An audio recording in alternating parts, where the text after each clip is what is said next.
It's good to be here, isn't it? And I'm aware that there's many of you who haven't been here for a while, probably for almost this whole series. So I want to assure you this morning that I'm going to wrap up the series of Ecclesiastes, but I think there's a good standalone message as well. So don't tune off thinking, I've missed the first 5 episodes, I'm not going to understand what's going on, which is the case with most TV shows this day, right? You miss an episode, you don't know what's happening. Well, we're going to sort of sum up the whole of Ecclesiastes today. But in saying that, I think you'll also find it quite helpful if you want to take the time to go back and have a look online and to listen to some of the messages over the last few weeks. I think you'll find some of them very helpful, as I have found them helpful. And yes, so this final week, the book of Ecclesiastes, I hope that you've got something out of it if you've been here the last 5 weeks. But let's be honest this morning, straight up, it's not an easy book. It's quite depressing at times. In fact, most of the time. I shared with a friend on the phone this week, and I said I was preaching from Ecclesiastes at the moment, and she said, "Oh, is that the book about life having no point?" Well, really, yeah, sort of, but actually no. Ecclesiastes has a lot to say to us today, which is why it's in the Bible. So I hope that we actually take the time to think and to learn from all aspects of the Bible, and this book is no exception. In fact, as I've looked at it more deeply over the last few weeks, I've appreciated some of the wealth of wisdom that it has brought to my life. It's really about Solomon, King Solomon, his attempt to find ultimate meaning and contentment, to find what we've been calling it satisfaction.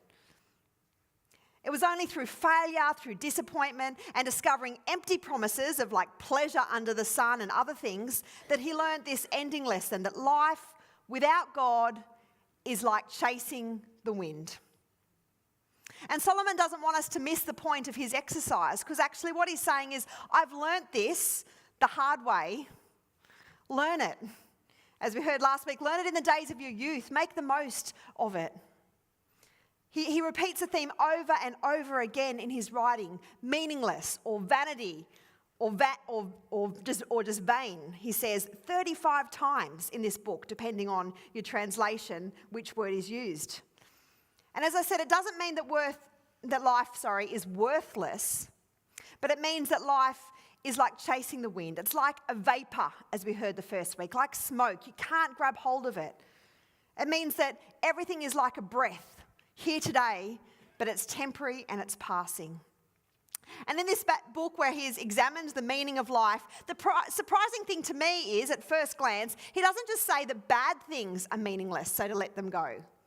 He says that good things like pleasure, like popularity, like youth, like work, like wealth, achievement, they're all meaningless. Everything is fleeting. Everything one day will be forgotten. And ultimately, death makes everything meaningless, even if it doesn't seem meaningless right now. Feeling pretty happy this morning? So we come here to the final verses of Ecclesiastes. And I think that we want answers by this stage. We're like, so what are you saying then, King Solomon? What ultimately do I get from this book that you've spent 12 chapters writing on? As I like to go to good theologians, this morning I want to quote Bono. Bono is the lead singer of U2, and besides being an international star and humanitarian activist, he actually is a confessing Christian, a committed follower of Christ, and he's been very vocal about his faith over the years.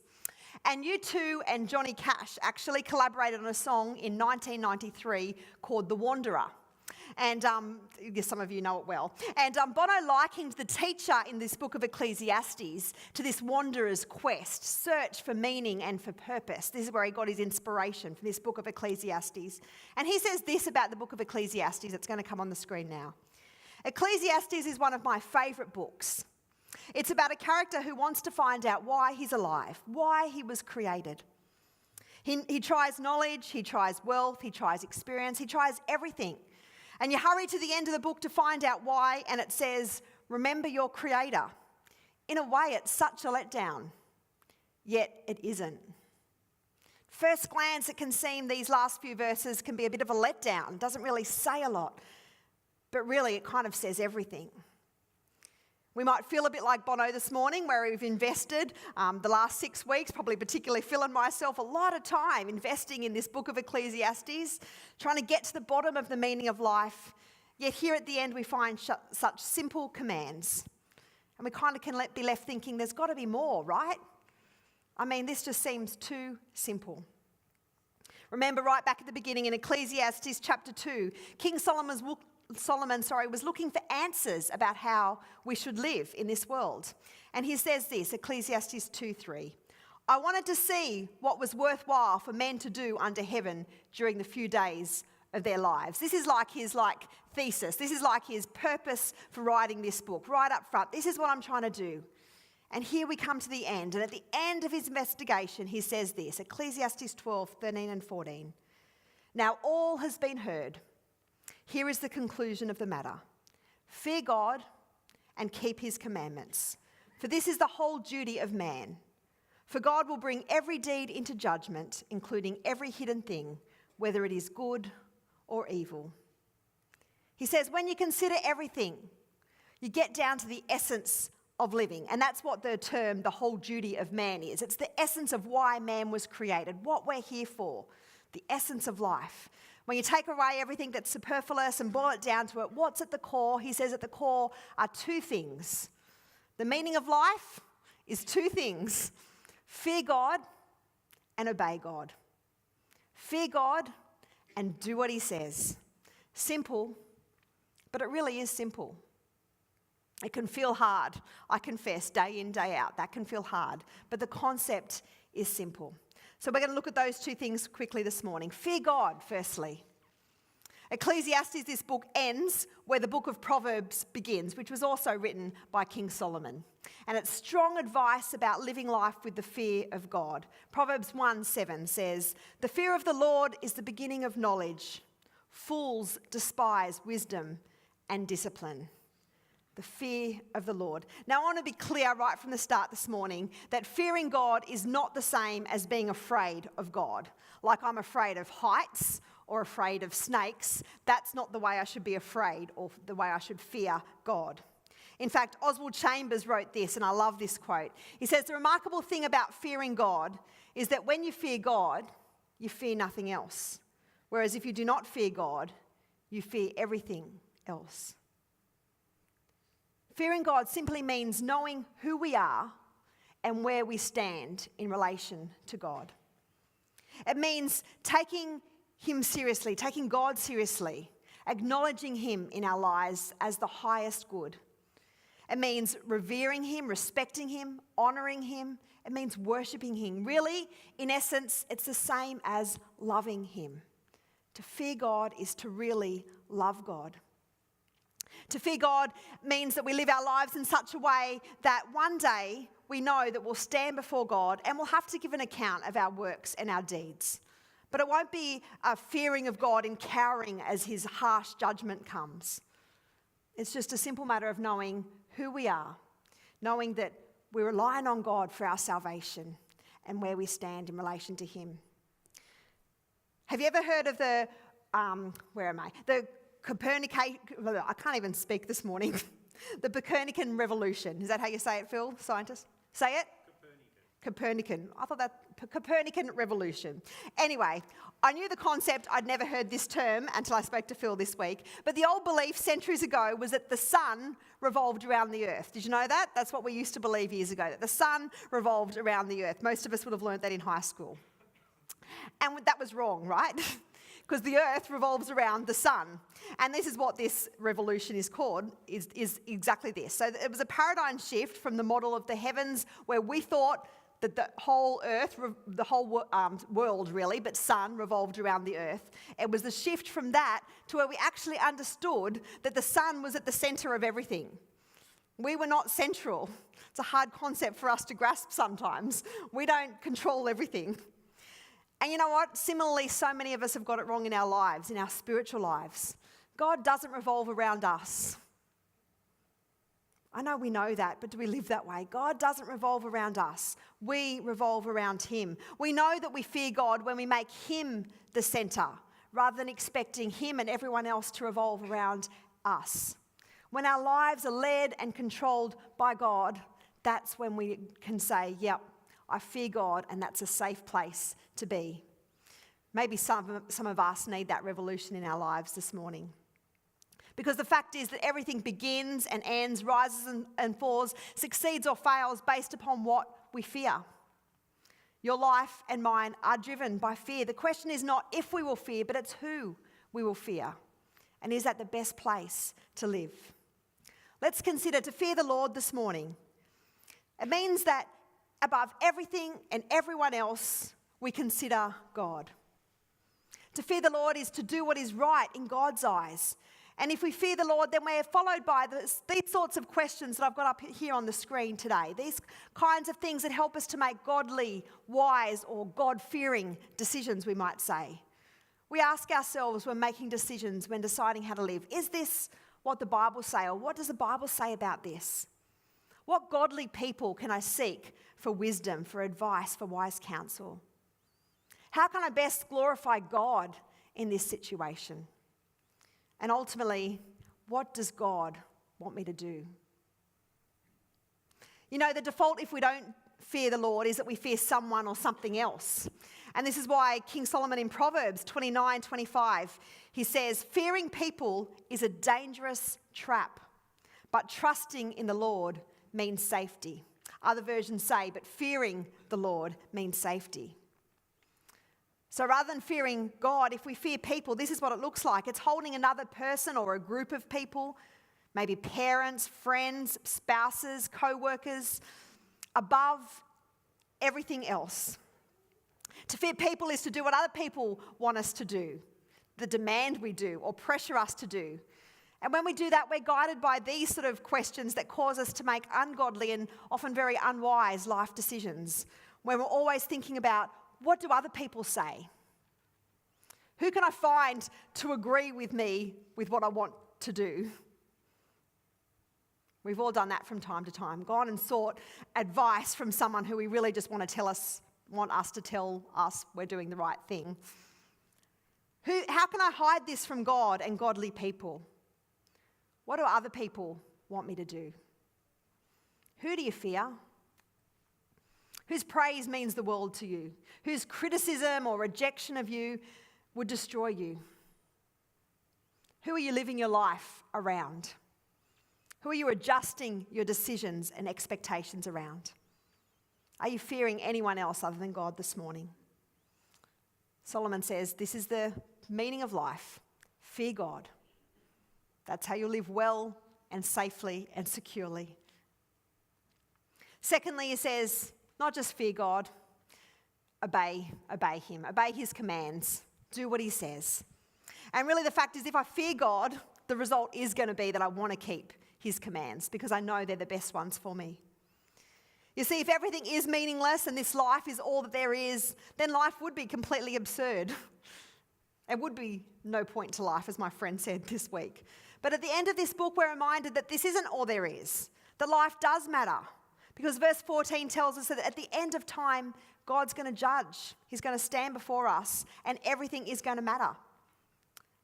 This quote says, the final message of Ecclesiastes is not that nothing matters, but that everything does. The final message of Ecclesiastes says that everything matters. Is this all there is? Solomon asks. Isn't there more to life than what I see under the sun? And the answer here at the end is yes. There is more. If there's a God who will judge the world, then everything matters. What we did, how we did it, why we did it, they're all going to have eternal significance. What we do does really matter. Every one of us was created for a purpose, and that purpose is similar or is the same for all of us. Our specific mission on earth might be different, but the overall purpose is the same. We were created to fear God and to obey him. Others say to worship God and to enjoy him forever, to do what he says. Verse 10 says, there's no end to the publishing of books and constant study wears you out. Who's ever been worn out from constant study? Well, Phil and I just spent the last 5 years plugging away at our masters, and we finally finished last year and we graduated in May, and we're very excited about that. It's tiring studying. And so I love this. It wears you out so you're no good for anything else. The last and final word is this: fear God, do what he says. It's no good accumulating all the head knowledge in the world if we're not willing to do what God says. Wisdom involves action, doing what is right. You know, Jesus knew that we were going to be prone to picking and choosing what we liked and what we didn't like amongst God's commandments and his principles. And so his Sermon on the Mount, where he's teaching about this new kingdom of God, it ends with a story which most of us would have heard before, the story of the foolish and the wise builder. And the Message paraphrase ends Jesus' conclusion with these words: "If you just use my words in Bible studies and don't work them into your life, you are like a stupid carpenter who builds his house on the sandy beach." You are like the stupid carpenter who builds his house on the sandy beach. I was almost going to say to Phil after church today, I just don't know if you can say in church about things and people being stupid. But Jesus did, so I'm just acknowledging you're going to argue that with me, so I may as well not even bring it up. But the purposeful life of worshipping God and following his commands is found in this wisdom from Jesus. The good news of the gospel of the New Testament, of the world we live in, fortunately after King Solomon, is that we don't have to do this alone. That we live with Jesus, who's given us practical teaching, who walks by us, who lives in us and can help us to obey his commands. And in fact, our obedience is just a response to what he's done for us. Loving God and obeying God go together. Knowledge of God, learning about him, getting the facts in our head should lead us to worship God, to fear him.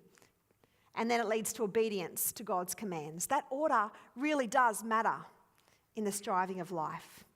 We worship and we obey God because of his grace to us. Ecclesiastes says, life is a series of dead ends apart from God. So fear God and show it by keeping his commandments. Love God and do it by doing his commandments. John 15 verse 10 says, if you keep my commandments, you will abide in my love, just as I have kept my Father's commandments and abide in his love.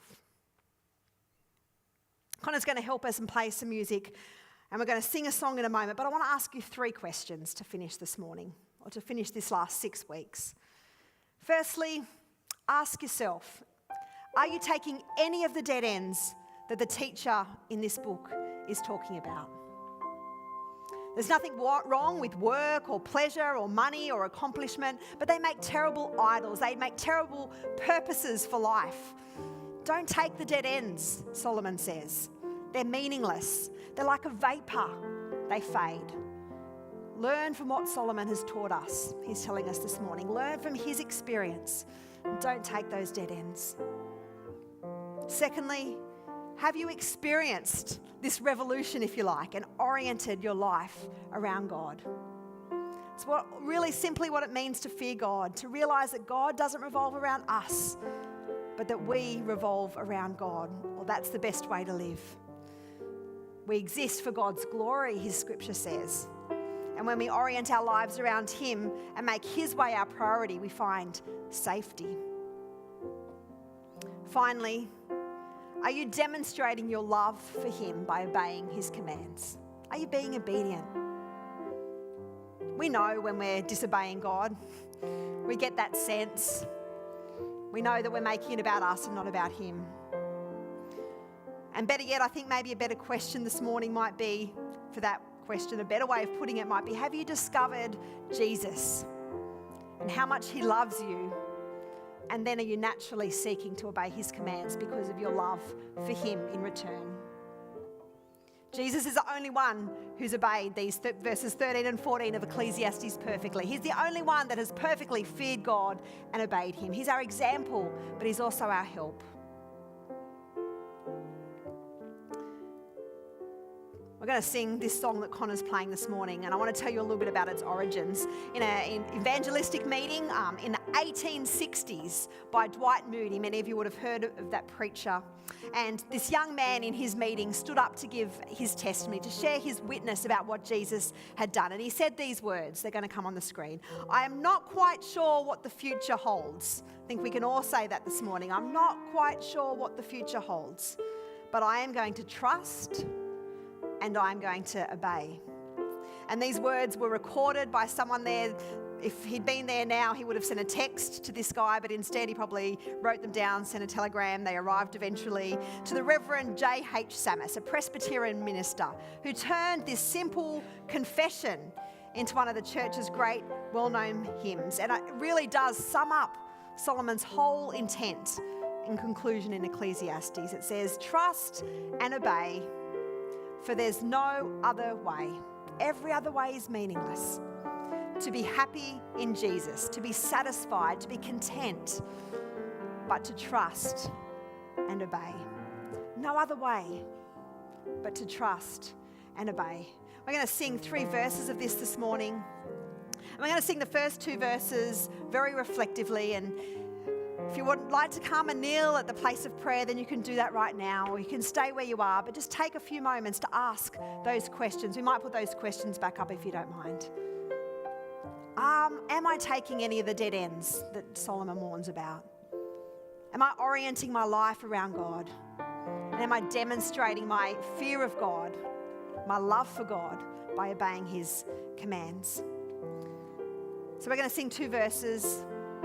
And if you'd like to come and pray, you can, or you can pray where you are. And then for the last verse, we're going to stand and we're going to declare this morning. We're going to say something. And I don't know, maybe you're struggling to say this, and maybe you need God's help to say this morning. But it says, what he says, we will do.